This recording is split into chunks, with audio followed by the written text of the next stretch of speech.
comment vendre précisément ce projet de prévision à une direction générale. Ça va être le propos de Benoît Rotembourg, qui est directeur associé du cabinet Eurodécision. Bonjour à tous. Donc je suis Benoît Rotembourg. Je vais faire une phrase, un slide sur Eurodécision.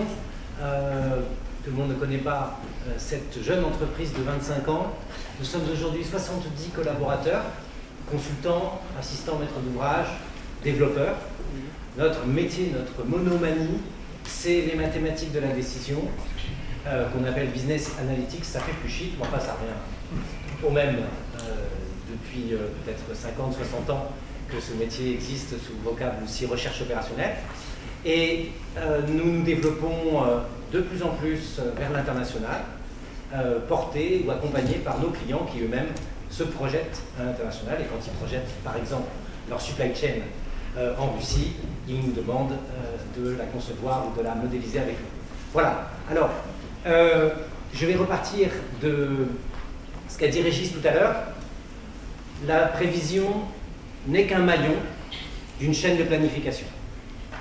Donc, l'angle de vue par lequel nous, Eurodécision, le voyons, est un angle un peu plus global que la partie purement performance statistique, performance mathématique de la qualité de la prévision. C'est les conséquences de cette prévision sur le processus de planification qui va en être déduit. Alors, j'ai mis sur la gauche, en bleu plus technique ou plus matériel, des conséquences sur des achats, des investissements, des flottes, de l'évolution des actifs. J'ai mis plutôt sur la droite des choses plus humaines, sur la prévision du comportement client, l'évolution, l'impact des prix, le ciblage comportemental qui fait beaucoup parler de lui en ce moment, et puis la partie planification de ressources humaines. Alors, voyez plutôt les slides qui vont suivre comme un retour d'expérience sur un sampling de nos clients, dont certains sont dans la salle. Et je vais essayer de ne pas être négatif, mais c'est vrai que c'est difficile de porter dans la durée un projet de prévision en interne. Donc, et il y a des raisons que je pense assez objectives à cela. La première, c'est que chaque fois que vous lancez une démarche prévision, vous soulevez des attentes très fortes. Alors, il y a des attentes rationnelles, il y a des enjeux, en général des enjeux négatifs. On s'est trompé, on a mal prévu, on a mal anticipé, on a débordé sur les stocks, etc. Des enjeux objectifs constatés, mais aussi des choses un peu irrationnelles qui vont émerger, comme le désir de ne plus faire d'erreurs de prévision. Donc, même si la qualité des données, la réalité du comportement client fait qu'il y a des choses qui resteront imprévisibles. Alors, le deuxième argument qui rend un projet de prévision particulièrement délicat, c'est qu'il s'expose très naturellement aux critiques.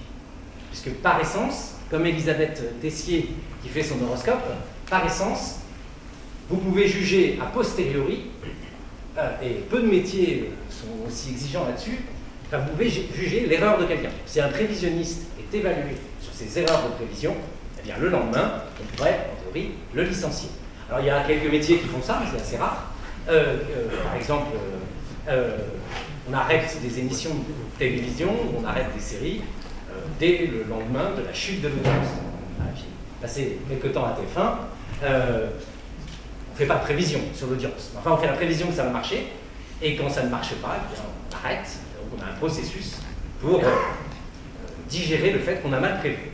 Alors, pratiquement toute personne dans l'entreprise a un avis à donner sur l'erreur de la prévision. Ce qui fait que quand vous lancez un projet, quand vous commencez à l'installer, même dans les phases préalables, vous avez beaucoup de personnes qui vont pouvoir vous juger. Enfin, on l'a dit tout à l'heure, mais là c'est l'ancien DSI qui parle, il y a tout un processus autour de la donnée, de l'acquisition de la donnée, de la transmission de la donnée, de la saisie d'informations complémentaires, en prévision collaborative par exemple, il y a tout un processus qui fait que c'est un projet éminemment transverse, bien entendu. Enfin, les données sont ce qu'elles sont. Je raconte un exemple client qui n'est pas dans la salle. Sur des données historiques en hôtellerie, il y avait 81% des clients, alors c'était une hôtellerie française, 80% des clients étaient afghans. C'est juste que dans la liste du menu déroulant du logiciel de saisie des réservations, Afghan était la solution par défaut. Voilà. Donc, des données corrompues, faussées, altérées, voire le site internet qui a été bloqué pendant 3 jours, eh bien, les perturbations de la qualité des données en résultant sont évidemment à prendre en compte. Donc, on va devoir mettre les mains dans les données, et ça, c'est un sujet souvent pénible. Enfin, tôt ou tard, des vilains mots mathématiques vont être échangés à coup de régression, à coup de lissage exponentiel, de facteurs explicatifs ou de machine learning, que sais-je. Et donc, ça va mettre un petit sel supplémentaire d'incompréhension quand on va faire un grand projet fédérateur dans l'entreprise. C'est rare qu'il y ait des mathématiques dedans. Alors, ces attentes fortes, comment essayer de ne pas les décevoir ou de bien les poser, bien les juguler? La première chose, c'est de correctement fixer l'enjeu. Et là, je vais parler en négatif. On voit très souvent, au lancement de projets de prévision, une confusion sur la cible, en termes d'altitude dans l'entreprise. Très souvent, et c'est entre le maillon 2 et le maillon 3 que l'on voit cet effet, c'est-à-dire qu'une prévision budgétaire au départ, pour la direction financière, pour prendre des décisions du type annuel, de recrutement, d'appel à l'intérim, sont confondus avec un objectif de prévision opérationnelle. En supply chain, la prévision opérationnelle peut être de l'ordre de la journée, de la semaine, du mois, alors qu'en budgétaire, évidemment, on est sur des choses qui sont, en début d'année, ça peut être 12 à 18 mois, selon le cut-off de la prise de décision, et en fin d'année, évidemment, on se rapproche de l'exercice. Eh bien, la confusion des genres est, à mon avis, une raison d'échec de beaucoup de projets de prévision. Donc, bien cibler son enjeu. Ensuite, les enjeux sont divers, un peu petits, mais ce n'est pas très important. Les enjeux dépendent de l'horizon, dépendent de la maille de prévision que l'on fait. Ça peut être très très local. Le plus nano-local d'enjeu d'une prévision, c'est de pousser la bonne promo sur le site web à la bonne personne qui est en train de passer. Vous avez quelques millisecondes pour ça. Bon, ça c'est un enjeu très très concret. Et puis vous avez des enjeux à horizon 5 à 10 ans. Je dois rénover mon parc de matériel, mon parc hôtelier. Je dois le rénover sur 10 ans, sur 15 ans. Je suis en LBO ou je ne suis pas en LBO. Et je prends des décisions par rapport à ça, compte tenu de mes capacités financières. Alors, pour aller un peu plus loin dans la mesure de l'enjeu de la prévision, évidemment, elle est souvent faite par le négatif. Donc on juge la qualité d'une prévision à ses cas d'erreur. L'excès de file d'attente, ça va être une qualité de service dégradée, une rupture de produits, des rebuts, comme les journaux, le lendemain ça a beaucoup moins d'intérêt, et puis des énormes déstockages ou stockages dans les périodes où les ruptures de comportement ou les ruptures de marché se font sentir. Alors, calculer un retour sur investissement, un ROI pour un projet de prévision, c'est difficile, mais ça mérite d'être fait proprement, notamment pour ensuite mettre la bonne pression et la bonne énergie sur les zones dont la prévision, dont la qualité de la prévision a des bonnes conséquences, a des impacts. Donc une façon de faire ça, ça serait effectivement de coller l'énergie, de coller la précision à l'enjeu économique. L'exemple que je donne souvent je vais encore faire de l'hôtellerie, prévoir sur un 2 étoiles à Limoges, prévoir le remplissage du dimanche après-midi n'a quasiment aucun intérêt. Et pourtant, c'est pas facile à prévoir. En termes de pricing ou de revenu management, par exemple, les moments intéressants sont les moments où on est à 97% de remplissage. Là, être à 105 ou être à 93, c'est pas pareil. A l'inverse, quand vous êtes à 40% de remplissage, que vous soyez à 30 ou à 44, il n'y a quasiment pas d'enjeu. Il n'y a pas de décision à prendre liée à cette information. C'est une mécanique à mettre en place dans le ROI, qui dépend bien beaucoup des métiers, mais souvent, il y a des dissymétries sur l'impact, des symétries dans les produits, dans les saisons, sur l'impact de la qualité de la prévision. Donc, j'ai parlé de file d'attente, il y a évidemment tout ce qui est inactivité en centre d'appel, à la caisse, sur les points de vente. La rupture de produit, pas évidente à constater, Hein, vous n'avez pas trouvé votre sandwich dans le TGV, ou dans l'idée TGV. Vous n'avez pas trouvé votre sandwich. Où est-ce que c'est noté que vous ne l'avez pas pris ou que vous avez pris une salade à la place? Ou à l'inverse, que vous n'avez pas pris... Et où est-ce que c'est noté dans le processus? Comment peut-on décontraindre la demande pour pouvoir tirer des conséquences ensuite de l'information prévision? Donc ça, ces petites choses-là, si ce n'est pas dans les données, ça va être difficile de travailler convenablement la prévision. Alors les excès de stock, c'est visible, c'est assez visible quand c'est mesuré. Et puis voilà, les décalages de réaction et les comportements clients peuvent se chiffrer, ou en tout cas, sur les incidents constatés, on peut chiffrer 3 fois par an, on a eu ces problèmes-là, ça fait un début de ROI. Alors ça, c'est la partie recette, ou la partie moindre coût. De l'autre côté, pour chiffrer un projet, notamment à la DSI, il va falloir chiffrer les coûts. Et là, ce qui est embêtant avec un projet de prévision, c'est qu'on ne le sait pas, on a une borne inférieure du coût, mais on ne sait pas forcément bien chiffrer au départ. Et ça, c'est pas très agréable pour une direction générale ou pour passer en copie des grands projets de la DSI. C'est pas facile. La profondeur du travail de dépollution, d'extraction des données, par exemple, est difficilement mesurable sans avoir mis le nez dedans correctement, avec déjà des approches un peu mathématiques. Les facteurs exogènes à intégrer, sur un univers de jouets par exemple, l'impact des dessins animés, du passage des dessins animés sur le volume des jouets en licence lié à ce dessin animé, eh bien, est-ce qu'il faudra le prendre en compte? Est-ce qu'il faut prendre les chaînes de la TNT? Est-ce qu'il faut prendre les passages sur les grandes chaînes? C'est ce genre de données à extraire, et c'est des données qui parfois s'achètent en plus. Donc on le trouve dans beaucoup de processus, l'achat de données caisse, l'achat de données de la concurrence. S'il faut se mettre en place un achat de données à l'extérieur, par exemple la base des 20 000 événements en France, les foires au vin, les salons d'agriculture, si on doit acheter la base et la rafraîchir, ça a un coût qui vient gréver la rentabilité, le retour sur investissement du projet de prévision.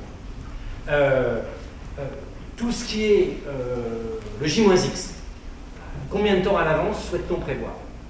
Là aussi, si on se fait une prévision mensuelle et qu'on se contente d'une information glissante tous les mois, on n'a pas la même énergie d'accumulation de données, de stockage, de manipulation, que si vraiment on va faire du J-X, de J-100. En ce moment, j'ai du J-250 pour les campings. De J-250 à J-1, il faut bosser sur la prévision camping. Et enfin, quand on parle de prévision, je vais faire exprès de prendre des exemples cette fois-ci en grande distrib, quand vous avez plus de 100 000 références, je crois qu'on a des clients avec 500 000 références, quand vous avez plus de 100 000 références, l'éligibilité du produit à la prévision est importante. Peut-être que certains produits devront être agrégés au bon niveau, et puis il n'y a peut-être aucun business à faire en termes de prévision sur certains produits, il va falloir les sacrifier. Alors ça fait une logique, rien que dans le cahier des charges à l'éditeur, le nombre de produits devrait se retrouver dans la facture d'une manière ou d'une autre. Donc bien chiffrer, bien filtrer l'éligibilité produit, c'est une étape à part entière pour calculer le ROI. Voilà, donc admettons, nous sommes arrivés à calculer un bon ROI de notre système de prévision. Régis l'a dit, mais et pour l'avoir vécu dans la douleur, la surpromesse, c'est vraiment quelque chose de terrible en prévision. Mon premier échec en surpromesse de prévision remonte à 1993, et je m'en souviens mais vraiment très très bien. C'était pour une grande banque nationale française, et c'était prévoir les stocks de billets, et c'était terrible à Cannes. Voilà, je me souviens à Cannes, pendant le festival de Cannes, et s'il y avait le rallye de machin à côté, c'était l'horreur. Bon, parce qu'il y a des flux entrants, des flux sortants, c'était terrible. Donc j'ai encore des souvenirs de cette erreur de pronostic, c'est-à-dire, pourquoi on fait une erreur? Alors d'abord, communiquer sur l'erreur de prévision n'est peut-être pas la meilleure idée. Pourquoi? Parce que les erreurs en plus n'ont pas les mêmes impacts économiques que les erreurs en moins. Se tromper de 10% au-dessus entraîne, dans le processus de planification, des comportements. Si vous croyez qu'il y aura trop de personnes qui veulent aller chez le coiffeur, vous allez faire appel à des coiffeuses stagiaires, intérimaires, par exemple. Les conséquences en plus ne sont pas les mêmes que les conséquences en moins. Et du coup, pourquoi s'obséder à mettre une métrique de prévision neutre, qui considère que se tromper en haut ou se tromper en bas, c'est pareil, alors que pour vous, économiquement, c'est pas du tout pareil de se tromper en plus 10 ou en moins 10. C'est tout bête, hein, c'est pas des maths, hein, c'est de l'argent. Donc, parler d'erreur de prévision est déjà délicat en soi. La métrique, elle doit être bien travaillée pour faire bosser l'éditeur dans les bonnes directions et pour que l'énergie consacrée au paramétrage le soit dans les axes business et non pas en théorie mathématique de la qualité de la prévision du sujet. Voilà. Et l'erreur moyenne aussi est quelque chose de dangereux parce que ça masque les disparités. Donc je suis un grand habitué de la formule 9 femmes enceintes ne font pas un bébé en un mois, donc elle n'est pas loin, mais elle est connue. Oui, la moyenne est l'ennemi de la prévision. Donc il y a des produits très prévisibles, d'autres moins. Il faut les isoler et il faut parler distribution de la prévision. Encore une fois, il faut renoncer à certains produits. Un produit peut vous bousiller votre qualité de prévision. Et il y a des raisons, sans doute, qui se cachent derrière le fait qu'il est mal prévisible. Voilà. Alors, autre élément, et j'ai certains clients dans la salle, je pense qu'ils vont se reconnaître, les premiers chiffres qui circulent restent longtemps en mémoire. Donc faites attention, quand vous commencez à faire des petites expériences, que vous dites que votre système actuel de prévision n'est pas bon et que vous voulez investir pour en mettre un nouveau, faites attention à la communication des chiffres pour dire du mal de votre ancien ou dire du bien de votre nouveau, hein, ça revient au même. Voilà. Là, l'exemple douloureux que j'ai sur ça, c'est un client qui avait un algorithme de prévision qui était la moyenne des 4 derniers lundis. Ça fait sourire, peut-être qu'il y en a comme ça ici, hein, mais ça peut faire sourire. Et donc nous, les premiers calculs qu'on a fait par rapport à cette moyenne des 4 derniers lundis, vraiment humiliaient l'algorithme des 4 derniers lundis. Quand on a fait du sampling un peu convenable sur tous les produits, elle n'était pas si mal la moyenne des 4 derniers lundis. Alors en tout cas, certains produits pour lesquels c'était largement suffisant. Donc faites attention, quand vous commencez à on a envie de communiquer, pour justifier qu'il faut passer au nouveau. Oui, mais vous risquez de surpromettre. Voilà, et enfin, Régis l'a dit, la maille, ne pas confondre la maille de la prévision avec la maille de la restitution que vous devez en faire pour travailler. Et très souvent, l'agrégation offre évidemment des propriétés statistiques particulièrement intéressantes et qu'il faut exploiter. Alors, je donne un exemple, mais purement à titre indicatif, sur l'énergie à consacrer. C'est-à-dire qu'en fait, quand le projet démarre, quand les phases préalables du projet démarrent, on a des gains, on commence à améliorer la qualité de la prévision. Et les gains ne sont évidemment pas proportionnés à l'effort consacré à travailler sur la qualité de certains produits ou à la qualité de certains services. Et donc, c'est tout à fait anecdotique, mais en quelques jours, en feuille Excel, vous pouvez prouver que la prévision s'améliore considérablement. Et parfois, il faudrait presque une thèse, ou en tout cas beaucoup de travaux, pour pouvoir gratter les quelques pourcents supplémentaires. Est-ce qu'ils en valent la peine économiquement? C'est un vrai sujet. Donc, c'était plutôt le côté communication, direction, communication aux collaborateurs autour du porteur du projet prévision. Il y a également la communication et la critique, la difficulté d'adhésion des utilisateurs eux-mêmes. Alors il y a deux grands cas de figure. Il y a le cas de figure où l'entreprise a des prévisionnistes et le cas de figure où l'entreprise n'en a pas. Alors, mon ex-collègue à TF1, Evelyne Delia, c'est une personne qui est critiquée tous les jours. Heureusement, les gens continuent à la regarder. Je crois que vous êtes 10 millions, je pense, tous les soirs, 9 millions en ce moment, à regarder quelque chose que vous allez critiquer. Donc ça, c'est assez amusant, c'est que c'est un plaisir humain de challenger une prévision. Regardez autour de vous, j'ai fait des tests sur des enfants de 2 ans, 2 ans et demi, ils aiment bien prévoir les choses. Et par contre, le challenge de la prévision, même pour des non-scientifiques, est assez fort. Alors, la seule façon de faire, c'est de tracer les erreurs. Les erreurs de la personne, qui a sa méthode intuitive aujourd'hui, ou son petit tableau sur Excel aujourd'hui, et les erreurs de votre système en cours de construction. Quand quelqu'un a une méthode intuitive et dit que sa méthode intuitive est mieux que le logiciel très cher que vous êtes en train de déployer, d'abord, il n'est pas à l'abri d'avoir des bonnes idées dans sa méthode intuitive, c'est pas mal de l'observer, mettons les deux courbes. Permettons-lui d'avoir son propre mécanisme d'apprentissage de je suis bon dans ces cas-là, et puis peut-être que l'outil générique, il est bon dans ces cas-là. Moi, je conseille de faire cohabiter 2 ou 3 méthodes pour laisser l'intelligence humaine décider, ou en tout cas apprendre. Voilà, et permettre la retouche.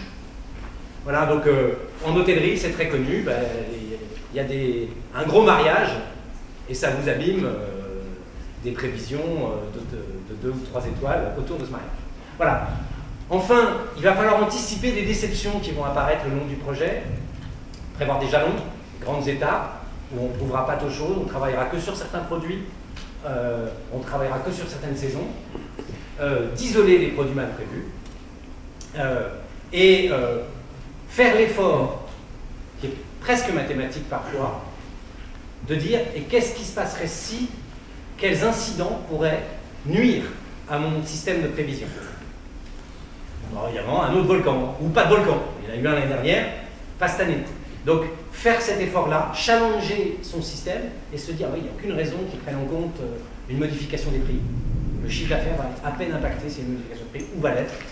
Donc, faire cet effort en début de projet et le marteler devrait vous permettre de faciliter les allergies au système que vous mettez en place. Alors, ça peut décevoir, parce que c'est des hypothèses dans lesquelles votre prévision n'est pas bonne. Voilà, et puis bon, les maîtres mots, évidemment, accompagner, c'est éviter l'effet boîte noire. Je pense que même si c'est un lissage exponentiel, on peut le vulgariser pour dire à l'utilisateur qu'il a grosso modo une moyenne avec un poids important mis sur les dernières semaines. C'est pas mal qu'il le sache. Justement, lui-même sera plus robuste et pourra mieux soutenir votre projet face aux critiques des utilisateurs ou des consommateurs de sa prévision. Notre façon à nous de fonctionner, qui est indépendante du choix d'un logiciel ou pas, est une approche par prototype. On considère qu'il faut payer un tout petit peu avant de payer beaucoup dans les premières étapes pour bien dimensionner la volumétrie, l'énergie à consacrer à un projet de prévision. Regarde, le diagnostic des données est pour moi une étape incontournable et qui surtout doit être fait avant d'appeler l'éditeur. Donc ça, c'est si vous n'êtes pas conscient de la qualité de vos données, surtout ne laissez pas quelqu'un d'autre être juge et partie d'une certaine manière sur ce qu'il pourra faire avec vos données. C'est pénible, ça demande du sémantique et de l'informatique, donc de mettre en face la maîtrise d'ouvrage et la DSI, c'est pas facile, mais il faut prendre ce temps de l'audit de la donnée et du processus qui la produit et qui la consomme. À ce stade-là, on fait un début de business case, on ne peut pas encore faire le ROI du projet de prévision. Ce n'est pas suffisant. Nous, on découpe en 2 temps ensuite. Le temps du prototype offline, au sens où il est fait en bac à sable, pour le dire de manière péjorative, en laboratoire, isolé des processus opérationnels. Ce sont des tests, des choix de produits sont faits, on peut aller très vite, on fait des extractions, on peut aller très vite, et donc on marche dans un mode découplé avec les opérations. Ça, c'est cette première phase. À la fin de cette première phase de proto, on est capable de chiffrer le potentiel de prévision, l'éligibilité des produits, et d'avoir une bonne idée quand même des coûts et de la structure à mettre en place pour le réaliser. La deuxième étape, alors elle est peu fréquemment faite, on préfère se précipiter vers l'outil à ce moment-là en se disant on va tout de suite me prévoir. Nous, on pense que c'est un temps qui est en tout cas vital pour l'adhésion et pour éviter les petites surprises. C'est le proto online. Cette fois-ci, il y a un binôme entre l'utilisateur ou prévisionniste et le nouvel outil qui peut être glissé en Excel dans la manière de travailler de la personne, ça c'est pas grave, mais qui mouline déjà la nouvelle prévision. Et donc cette phase de cohabitation, j'appelle ça du co-forecast, ça ne doit pas être un joli mot, et cette phase de cohabitation, elle est très intéressante, et elle a beaucoup de vertus.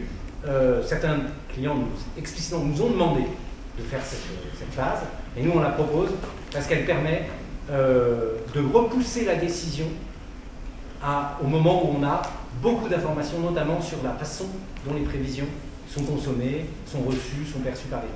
Et enfin, j'ai mis 4 grands cas. Le logiciel maison, dont vous aurez sans doute par Air France tout à l'heure quelque chose qui sera dans cet esprit-là, parce que son problème est unique, son mouton a 5 ou 6 pattes, peut-être 7. Et le progiciel, qui couvre beaucoup de cas, qui est en général bien robuste et qui a une variété de méthodes, très structurant. Le BI Analytics, donc des outils de BI nouvelle génération qui vous permettent de communiquer vos prévisions, un moteur de prévision maison, mais c'est l'essentiel de la communication est fait via des outils de restitution et de data discovery. Et puis la feuille Excel, qu'on durcit, en faisant attention, en mettant des alertes, en mettant plein de petites choses, pour qu'elle, parce que si elle est suffisante au process, s'il n'y a pas trop de problème de volumétrie de données, ça, on peut vivre très longtemps et des années avec une feuille Excel bien durcie au-dessous, avec quelques algorithmes bien choisis. À titre personnel, j'ai vécu les 4 cas de figure. Je serais bien en peine de vous dire qu'il y a des règles générales qui s'appliquent. Et pour beaucoup de la manière dont l'information circule dans l'entreprise. Donc, je ne pense pas qu'on puisse avoir un catalogue et des règles très claires là-dessus en début de projet. Voilà. Alors, la disparité, je donne un exemple ici de go-no-go, c'était de l'audience web. Et sur 4 rubriques ou 4 sites ABCD, donc les couleurs représentent des sites et jeux de board. Et donc sur la droite, vous avez J-91, donc très longtemps à l'avance, pour vendre de la publicité sur ces sites. Et le J-7, c'est vraiment très proche de la diffusion. Et donc ce qui est intéressant, c'est que le gain sur les erreurs de prévision n'est pas du tout le même. En haut, c'est l'ancien algorithme, et en bas, c'est des algorithmes état de l'art, disons, tel qu'un logiciel peut produire. Et je voulais juste vous montrer que sur le produit de droite, les gains étaient vraiment spectaculaires, alors que sur les autres produits, il y avait du mieux, il y avait du moins bien, mais ça valait vraiment pas la peine d'investir. Voilà le genre de recommandations, d'attention à faire sur l'intérêt d'utiliser ou pas une méthode générale. Ça dépend des produits, et donc l'analyse doit être judicieuse, et non pas sur la valeur moyenne sur tous les produits. Enfin, je voudrais conclure par là, il faut se convaincre, et soi-même, dès le départ, qu'une prévision vit et vieillit. Alors, si notre charmant gouvernement nous change les dates de vacances scolaires, je pense que 70% des logiciels de prévision, en tout cas du loisir, vont être à refaire, au minimum à retoucher. Je ne pense pas qu'ils seraient robustes à des vacances d'été françaises à 6 semaines. Je vous laisse y réfléchir chez vous. Mais voilà, ça va faire beaucoup de travail, je pense, pour les éditeurs et pour les consultants. Enfin, on a vu ça sur les 35 heures. Hein. C'est bien, c'est pas mal, tous les 10 ans. Et la concurrence va perturber, évidemment, l'apparition de nouveaux acteurs va perturber les choses. Vous avez tout ce qui est des nouveaux secteurs économiques, des nouveaux acteurs, des nouveaux business models, la vente en package, etc., qui viennent perturber les prévisions. Voilà, je vais finir. Vous savez tous que les comportements clients évoluent. Il faut penser dès le départ que votre système va vieillir et va devoir être robuste à ce qui va se passer. Il faut permettre des sondes, des leviers d'action là-dessus. Et donc, juste sur un mot, parce que faire une conférence sans parler de Big Data, c'est dommage.